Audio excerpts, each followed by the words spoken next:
नमस्कार दोस्तों, university academy YouTube channel में आप लोगों का स्वागत है। आइए हम लोग कंट्रोल सिस्टम की स्टेबिलिटी में आगे की बात करते हैं। एक बार हम लोग रिकैप कर लेते हैं कि पिछली क्लासेस में हम लोग ने क्या क्या देखा था। हम लोगों ने बात की थी कि अगर हम किसी भी सिग्नल में, किसी भी सिस्टम में अगर हम बाउंडेड इनपुट देते हैं तो जो आउटपुट हमारा बाउंडेड आएगा तो सिस्टम हमारा कैसा होगा? स्टेबल।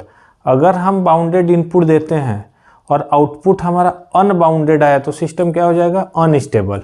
जब बाउंडेड इनपुट देने पे आउटपुट बाउंडेड आए तो उसको बोलते हैं Vivo stable condition.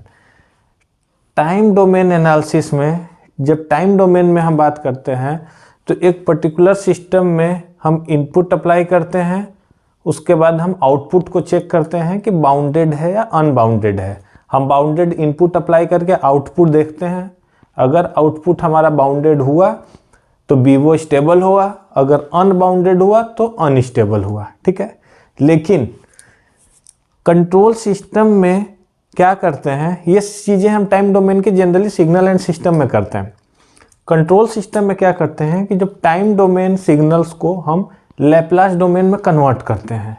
Laplace domain में करने से होता क्या है कि हम एक ट्रांसफ़र फंक्शन देख के, फॉर एग्जांपल हमारे पास कोई ट्रांसफ़र फंक्शन है,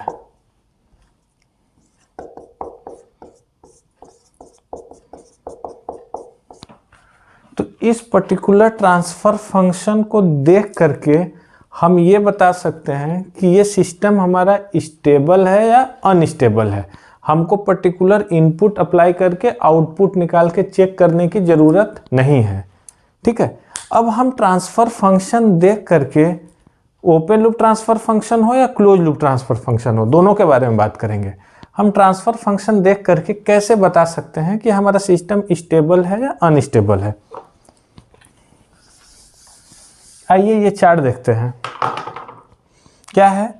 रूट लोकेशन वर्सेस स्टेबिलिटी। मतलब फॉर एग्जाम्पल अगर हमारे पास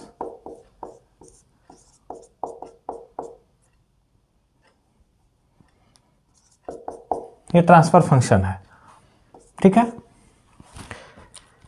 इसके रूट्स देख करके, कौन से रूट्स? कैरेक्टरिस्टिक इक्वेशन के रूट्स। कैरेक्टरिस्टिक इक्वेशन कौन सी होती है? जो डिनोमिनेटर पार्ट्स होता है जब उसको इक्वल्स टू 0 करते हैं। फॉर एग्जाम्पल इसी ट्रांसफर फंक्शन में अगर हम बात करें तो s² + s+1 कैसा है? कैरेक्टरिस्टिक इक्वेशन है। तो इसका रूट्स जब निकालना होगा तो इसको इक्वल्स टू 0 करेंगे, s की पर्टिकुलर वैल्यू आएगी, कुछ भी पॉजिटिव या निगेटिव। अगर s की वैल्यू पॉजिटिव आती है मतलब हमारे रूट्स किधर हो गए? RHP। अगर निगेटिव आती है तो हमारे रूट्स किधर हो गए? LHP। ठीक है, वैल्यू कहाँ से निकालेंगे हम? डिनोमिनेटर पार्ट्स को 0 को इक्वेट करके हम उसकी वैल्यू निकालेंगे। अब इधर समझिए, और यही जो s की वैल्यू आएगी हमें बताती है पोल्स। डिनोमिनेटर पार्ट्स हमें बताता है पोल्स, न्यूमरेटर पार्ट्स हमें बताता है जीरोस। लेकिन हम फोकस क्या करेंगे स्टेबिलिटी में? पोल्स पे। ये हम पहले क्लासेस में भी बता चुके हैं। ठीक है, अब देखिए, जब भी सारे पोल्स LHP में लाई करेंगे तो हमारा सिस्टम क्या होगा? स्टेबल होगा। एक बार और सुनिए, सारे poles, all the poles in LHP, then system will be stable. ऐसा क्यों होता है? इसके पहले क्लासेस में हम इसको अच्छे से एक्सप्लेन किए हैं, कॉजेलिटी स्टेबिलिटी वाले टॉपिक में, उसको आप लोग जाके देख सकते हैं। ठीक है, लेकिन अल्टीमेट कंक्लूजन ये है, अगर हमको पिछली क्लासेस की चीज़ें कम भी समझ में आई है, अगर हमें इतनी चीज़ें पता है तो इसके बेसिस पे हम आगे का पूरा स्टेबिलिटी टॉपिक अच्छे से कर सकते हैं। All the poles in LHP the system will stable. ठीक है, सेकेंड पॉइंट क्या है? At least 1 pole in RHP। अगर एक भी पोल हमारा RHP में आता है तो क्या हो जाएगा? अनस्टेबल। ये भी हम डिस्कस किए थे, एक भी पोल हमारा RHP में आएगा तो क्या हो गया? System unstable. सेकेंड क्या है? Repeated pole on imaginary axis, then system will also unstable. ठीक है, थर्ड क्या है? Simple pole on imaginary axis. Simple pole का क्या मतलब है? जो पोल रिपीटेड ना हो। सिंपल पोल्स का मतलब है जो पोल्स रिपीटेड ना हो। तो सिंपल पोल्स जब इमेजिनरी एक्सिस पे होगा तो उस केस में कैसी स्टेबिलिटी आती है? Marginal stable. ठीक है, आइए एक बार पोल जीरो प्लॉट से हम समझ लेते हैं तीनों कंडीशन।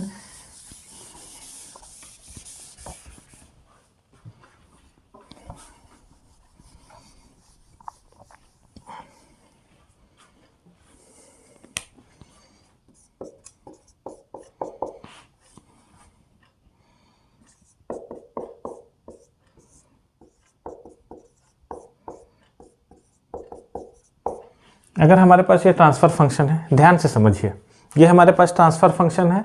पहला स्टेप हम क्या बोले थे कि हमको पोल्स के लोकेशन निकालना है। वो कैसे निकलेगा? कैरेक्टरिस्टिक इक्वेशन को जीरो करके। ये for example close loop transfer function है। क्लोज लूप ट्रांसफ़र फंक्शन में क्या होता है? GS upon 1 plus GSHS। आप लोग कंट्रोल सिस्टम के शुरू के वीडियोस देखेंगे तो समझ में आ जाएगा कि क्लोज लूप ट्रांसफर फंक्शन क्या होता है, ओपन लूप ट्रांसफर फंक्शन क्या होता है। तो क्लोज लूप ट्रांसफर फंक्शन का डिनोमिनेटर पार्ट्स को जब जीरो के इक्वेट करेंगे, यही होता है हमारा क्लोज लूप ट्रांसफर फंक्शन का डिनोमिनेटर। तो क्या हो जाएगा? एस की वैल्यू कितनी आई? -2 एंड -3। ठीक है, आइए हम प्लॉट करते हैं। ये कैसा पार्ट हो गया? रियल पार्ट ऑफ एस जिसको हम बोलते हैं सिग्मा, ये इमेजिनरी पार्ट ऑफ एस जिसको बोलते हैं जे ओमेगा। ठीक है, एस की वैल्यू क्या आई? -2 -3। LHP में होगा कि RHP में होगा? इधर होगा, किधर हुआ? LHP। तो जब हमारे पहला कंडीशन आ गया all the poles in LHP, इस केस में फॉर एग्जाम्पल फर्स्ट एग्जाम्पल में सभी पोल्स हमारे किधर हैं? LHP में। तो ये ट्रांसफर फंक्शन या सिस्टम, कुछ भी बोले, सिस्टम की प्रॉपर्टीज ही ट्रांसफर फंक्शन बताते हैं। तो ये सिस्टम हमारा क्या है? स्टेबल। कैसा है? स्टेबल। ये पहली बात हो गई। ठीक है, आइए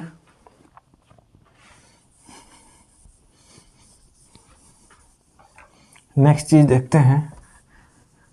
अब हम चेंज करते हैं, एग्जाम्पल चेंज करते हैं।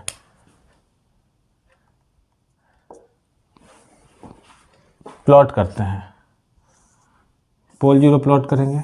पहले कैरेक्टरिस्टिक इक्वेशन को इक्वल्स टू जीरो करेंगे, तो यही जो डिनोमिनेटर पार्ट से यही कैरेक्टरिस्टिक इक्वेशन है। तो s - 2 into s plus 3 equals to 0। तो s की वैल्यू यहाँ से 2 आई, s की वैल्यू यहाँ से कितनी आई? -3। ठीक है, ये s है। इसको अब हम क्या करेंगे? प्लॉट करेंगे सिग्मा और जे ओमेगा एक्सिस पे। क्या हो? एस की वैल्यू 1 हो गई 2।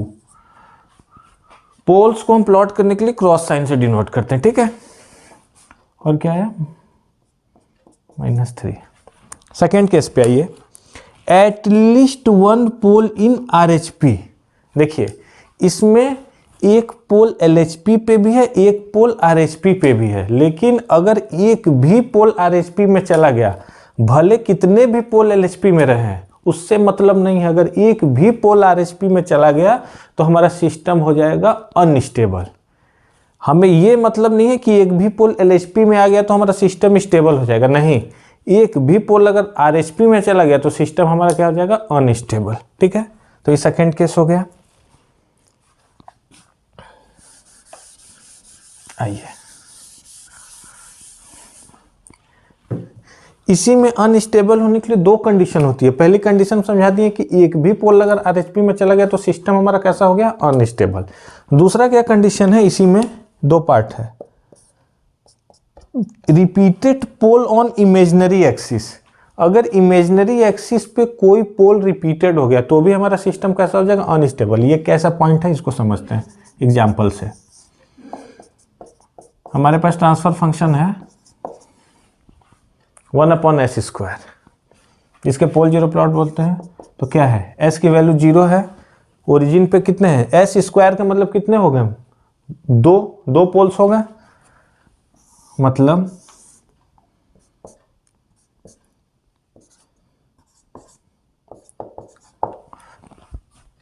ये 0 किस एक्सिस पे है? इमेजिनरी एक्सिस पे लाई कर रहा है। इमेजिनरी एक्सिस जीरो पे कितने हो गए वैल्यू, एस स्क्वायर हो गया, 1/s रहता है तो एक पोल रहता है इमेजिनरी एक्सिस पे, लेकिन क्या एस स्क्वायर है तो कितने हो गए, 2 पोल हो गए। तो ये सिस्टम हमारा कैसा हो गया, अनस्टेबल। जरूरी नहीं है कि ओरिजिन पे ही ये रिपीटेड होना चाहिए, कहीं पे भी रिपीटेड हो सकता था।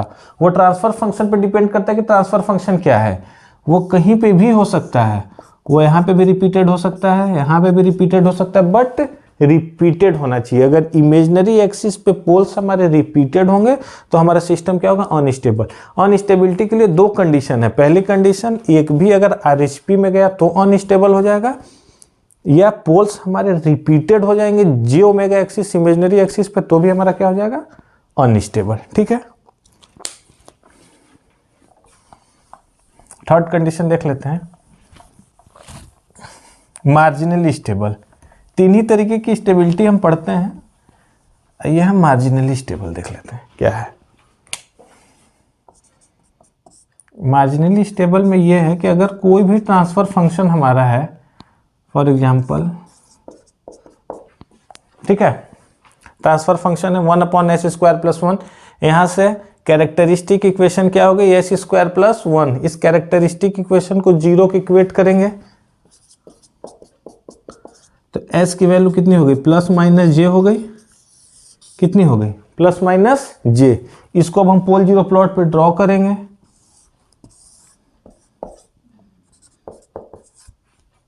+j, कुछ यहां पे होगा -j। इमेजिनरी एक्सिस पे हमारे पोल्स हैं, ठीक, रिपीटेड नहीं है, एक पोल ऊपर है एक पोल नीचे है, रिपीटेड पोल नहीं है। तो जब सिंपल पोल इमेजिनरी एक्सिस पे हो तो क्या हो जाएगा हमारा सिस्टम, मार्जिनली स्टेबल। जब सिंपल पोल इमेजिनरी एक्सिस पे हो तो हमारा सिस्टम क्या हो जाएगा, मार्जिनली स्टेबल। ठीक है, ये एग्जांपल है। तो ये सिस्टम हमारा कैसा है, इसको हम बोल सकते हैं, देखिए किसी भी सिस्टम को स्टेबिलिटी चेक करने के लिए कंट्रोल सिस्टम में हम लैप्लास में कन्वर्ट इसलिए करते हैं कि इस केस में हमको इनपुट अप्लाई करके आउटपुट देखने की ज़रूरत नहीं है, हम सिस्टम देख के डिसाइड कर सकते हैं। इसीलिए हम इस केस में कोई एक बाउंडेड इनपुट नहीं ले रहे हैं, आउटपुट नहीं निकाल के टी डोमेन में चेंज करके वो प्रक्रिया नहीं करेंगे। इसकी खास बात ही यही है लैप्लास में चेंज करने के लिए कि हम सिस्टम देख के उसके पोल्स के लोकेशन देख के हम डायरेक्ट बता सकते हैं कि सिस्टम स्टेबल है या अनस्टेबल है। करना कुछ नहीं है, simple transfer function, denominator parts को 0 के इक्वेट करना है, एस की वैल्यू निकालनी है, पोल 0 पे प्लॉट करके बता देनी है। ठीक है, ये 3 कंडीशन यहाँ से देख लेनी है। स्टेबल के लिए 1 कंडीशन होती है, अनस्टेबल के लिए 2 कंडीशन। एक भी पोल अगर आरएचपी में गया तो अनस्टेबल, या इमेजिनरी एक्सिस पे कैसे पोल हो गए, रिपीटेड तो भी अनस्टेबल, और इमेजिनरी एक्सिस पे अगर नॉर्मल पोल्स हैं, रिपीटिशन नहीं है, तो कैसा हो गया, मार्जिनली स्टेबल। एक और मार्जिनली स्टेबल का देख लेते हैं।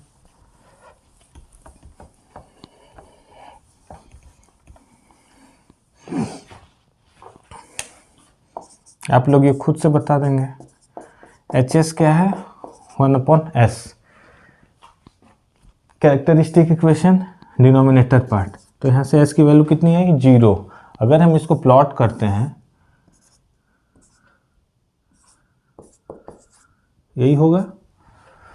इसके पहले केस में s² था तो वहाँ पे क्या थी, s पे ओरिजिन पे कितने पोल्स थे, रिपीटेड पोल्स थे, लेकिन यहाँ पे क्या है, सिंगल।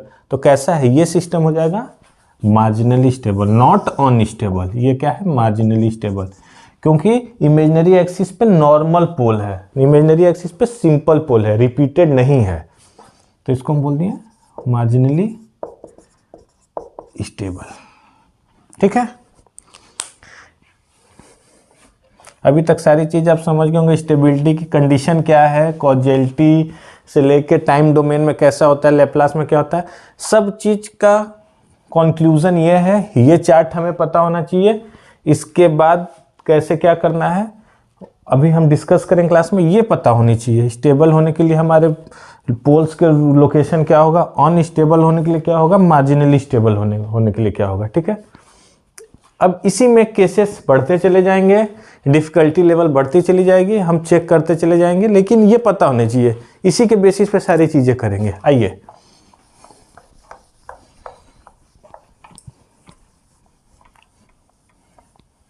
बहुत सिंपल टॉपिक है स्टेबिलिटी, बहुत सिंपल, बस ध्यान से सुनते चलना है, क्लास टू क्लास फॉलो करना है, बस जितना बता रहा हूँ।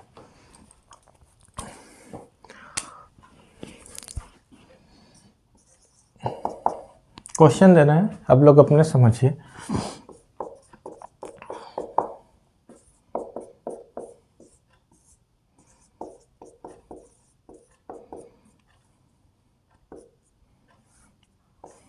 ये क्वेश्चन है हमारे पास, कोई ट्रांसफर फंक्शन दे दिया H s equals to s plus one upon s square plus two s plus one.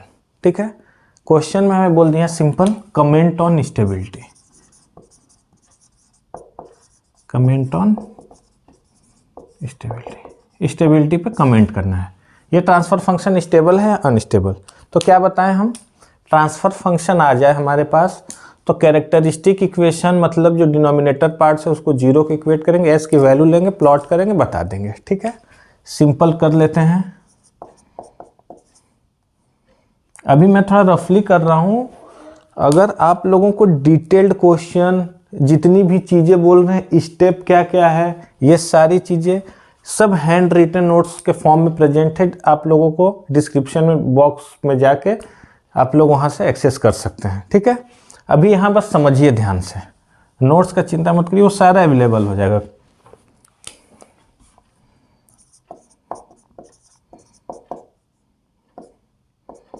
ये हुआ, ठीक है, यहाँ से क्या कर सकते हैं,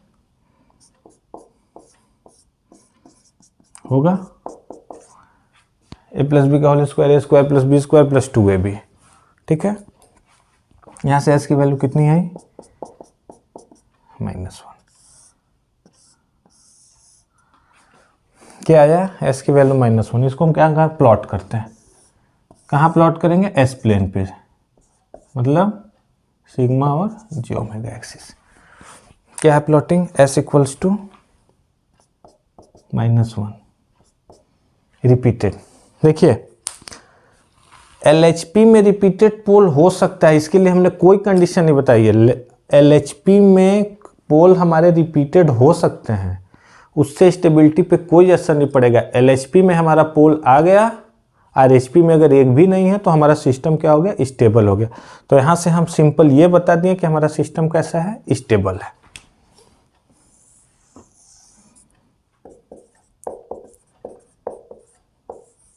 ठीक है, क्वेश्चन से पूरी चीजें समझते चलेंगे।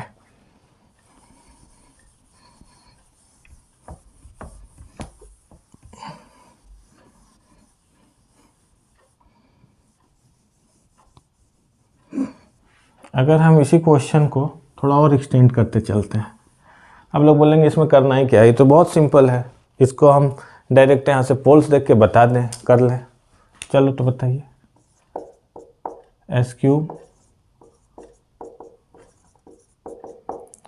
ये है हमारे पास transfer function, s plus 1 divided by s cube plus 2s square plus 2s plus 1। अब हम कमेंट करना है, क्वेश्चन है कमेंट ऑन स्टेबिलिटी,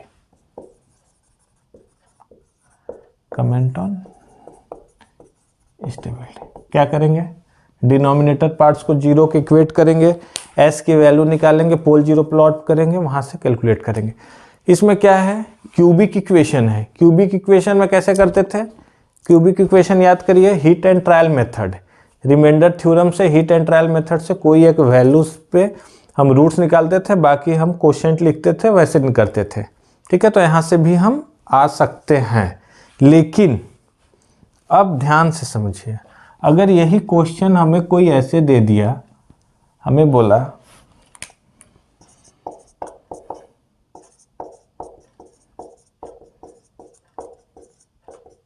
कि इसकी स्टेबिलिटी पे कमेंट कीजिए, अब क्या करेंगे आप लोग, इसको जीरो को इक्वेट करेंगे, एस की वैल्यू निकालेंगे। एस की वैल्यू कैसे निकलेगी, लीनियर सिस्टम के लिए एस के पावर जब 1 था वहाँ पे आ गया था, एस के पावर 2 था, एक हद तक वहाँ पे भी आ गया था। क्यूबिक में भी हम कुछ हद तक ट्राई करके निकाल सकते हैं मैथमेटिक्स के, लेकिन 3 के बाद 4, 5, 6 पावर के हम रूट्स नहीं निकाल सकते। ठीक है, जब तक हमको रूट्स नहीं निकलेगा, रूट्स के लोकेशन जब तक हम नहीं बता पाएंगे, तब तक इस चार्ट के अकॉर्डिंग हम स्टेबिलिटी पे कमेंट नहीं कर पाएंगे। मतलब हमें लोकेशन ऑफ रूट्स पता होना बहुत ज़रूरी है। इस केस में हम लोकेशन ऑफ रूट्स नहीं बता पा रहे हैं, तो इसी डिफ़िकल्टी को दूर करने के लिए, इसी डिफ़िकल्टी से इजाद पाने के लिए राउथ हर्विट्ज, दो साइंटिस्ट थे, एक राउथ और एक हर्विट्ज, दोनों ने मिलकर एक नियम दिया कि कितने भी ऑर्डर के हमारे पास डिनोमिनेटर हों, कितने भी ऑर्डर के हमारे पास डिनोमिनेटर हों, हम उसकी स्टेबिलिटी पे कमेंट कर सकते हैं। कैसे कर सकते हैं, पूरा प्रोसेस देखेंगे। ठीक है,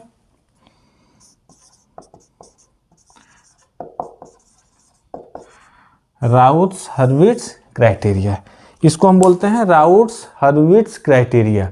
राउथ हर्विट्ज क्राइटेरिया की मदद से हम डिनोमिनेटर पार्ट्स को, कैरेक्टरिस्टिक इक्वेशन के रूट्स को जो हम नहीं सॉल्व कर पा रहे थे, इसके मेथड से, जो प्रॉपर मेथड दिया गया है वहाँ से हम कुछ टेबल बनाते हैं, कुछ सॉल्यूशन करते हैं। कैसे करते हैं सारी चीज़ें हम देखेंगे, वहाँ से हम कमेंट करेंगे। बात समझ में आया? आरएच का यूज कहाँ पे आया? फर्स्ट ऑर्डर तक निकाल सकते हैं, सेकेंड ऑर्डर तक निकाल सकते हैं, थर्ड ऑर्डर तक निकाल सकते हैं, लेकिन इसके आगे के लिए हमको आरएच क्राइटेरिया की मदद लेनी पड़ेगी स्टेबिलिटी पे कमेंट करने के लिए। ठीक है, अब समझते हैं कि आरएच क्राइटेरिया है क्या। एक बार आरएच क्राइटेरिया समझ लेते हैं। जब आरएच क्राइटेरिया समझ लेंगे तो जितनी भी चीज़ें होंगी, जितने भी क्वेश्चंस होंगे, उसको हम तुरंत बता देंगे कि स्टेबल है या अनस्टेबल है। इससे क्वेश्चन फिक्स एग्जाम में क्वेश्चन आएंगे ही आएंगे। समझते हैं। अब हम यहाँ पे कोई भी ट्रांसफर फंक्शन अभी तक हम निकाल रहे थे रूट्स, तो हम फोकस किस पे कर रहे थे? कैरेक्टरिस्टिक इक्वेशन पे, डिनोमिनेटर पार्ट्स पे। तो हम यहाँ पे बस अभी डिनोमिनेटर पार्ट ही लिखेंगे, न्यूमरेटर लिखने की कोई ज़रूरत नहीं है। बस डिनोमिनेटर पार्ट से ही पोल आता है, ये हम पहले ही बता चुके हैं। जो पोल्स आते हैं वो डिनोमिनेटर पार्ट्स को जीरो के इक्वेट करने से ही आते हैं। ठीक है, तो हम बार बार ट्रांसफर फंक्शन नहीं लिखेंगे, अब आगे हम जो भी लिखेंगे बस डिनोमिनेटर पार्ट्स लिखेंगे। ds इक्वल्स टू 0 करते हैं। अगर हम थोड़ा सा और इसको अच्छे से लिख लें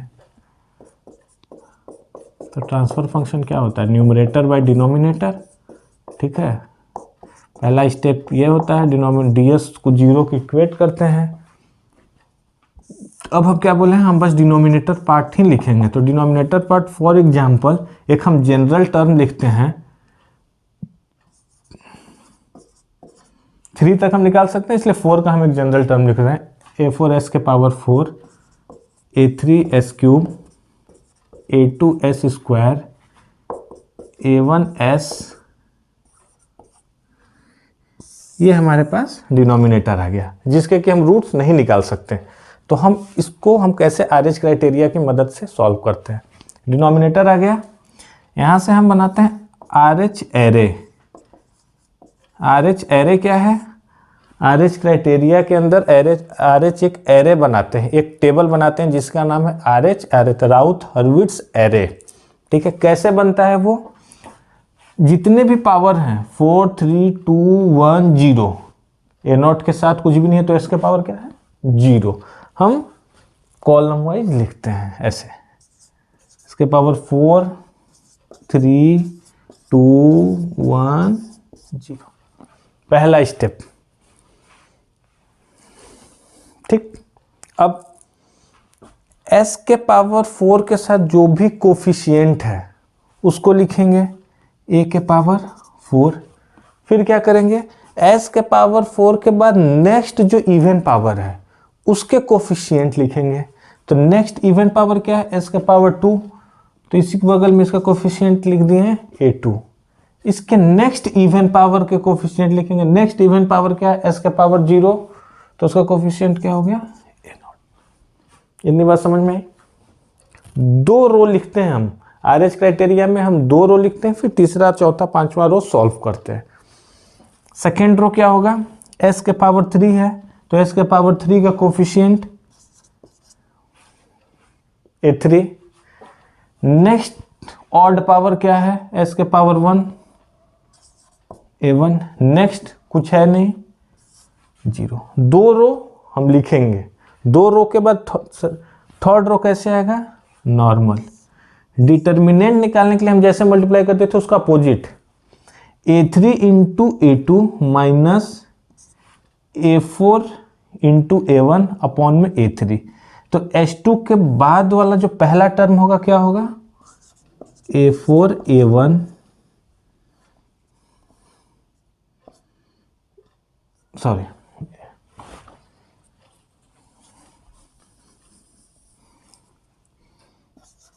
A3 A2 minus A4 A1 upon में A3। ये H2 के बाद वाला पहला टर्म है। इसके नेक्स्ट क्या होगा, A1 के नीचे same A3 A0 minus 0 A4, A3 A0 minus 0 तो 0 हो जाएगा अपॉन में A3 0। ठीक है, सेम प्रोसेस चलता रहेगा। S1 के बाद वाला टर्म क्या होगा, इस जो भी टर्म आएगा इसका A1 से प्रोडक्ट माइनस इस टर्म का A3 से प्रोडक्ट डिवाइडेड बाय ये पूरा टर्म। ठीक है, क्वेश्चन इतना करेंगे कि एकदम प्रोसेस याद हो जाएगा। इतने क्वेश्चंस कर लेंगे कि सारी चीजें याद हो जाएंगी। ठीक है, ये बस ऐसा जनरल लिख लिया है फॉर्मूला RH एरे कैसे बनाते हैं, यहां तक आप लोग नोट कर लीजिए।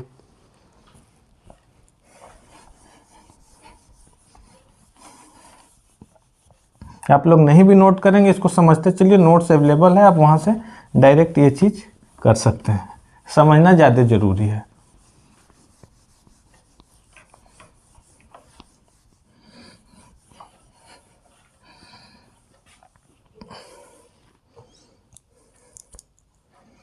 आइए नॉर्मली क्वेश्चन लेते हैं।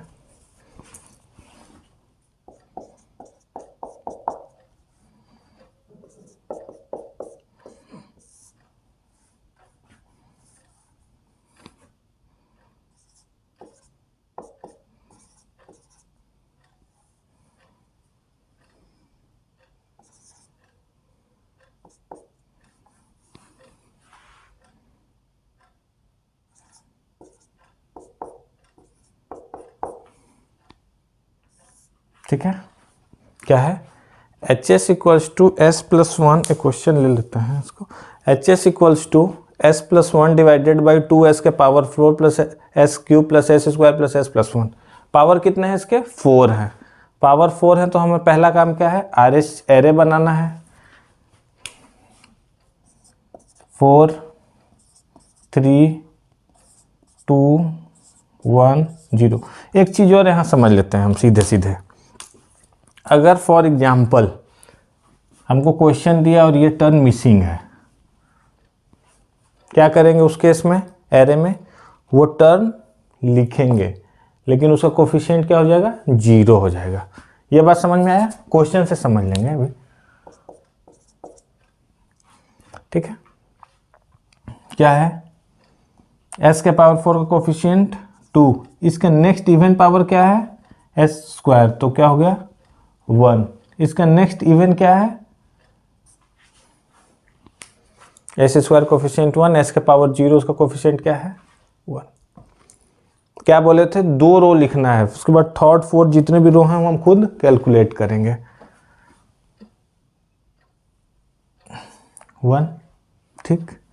इसके बाद क्या है, ऑड, नेक्स्ट ऑड पावर कितना है, इसको हम 2 कर लेते हैं यहाँ पे। ठीक है, 1 2, नेक्स्ट है नहीं 0। ठीक है, 2 रो लिख सकते हैं हम, 2 रो तो लिखना ही है, 2 रो के बाद सॉल्व करना है। कैसे सॉल्व करना है, 1 into 1 minus 2 into 2 divided by 1, 1 into 1 minus 2 into 2 divided by 1। इस ये टर्म कैसे होगा, 1 into 1 minus 0 into 2 divided by 1।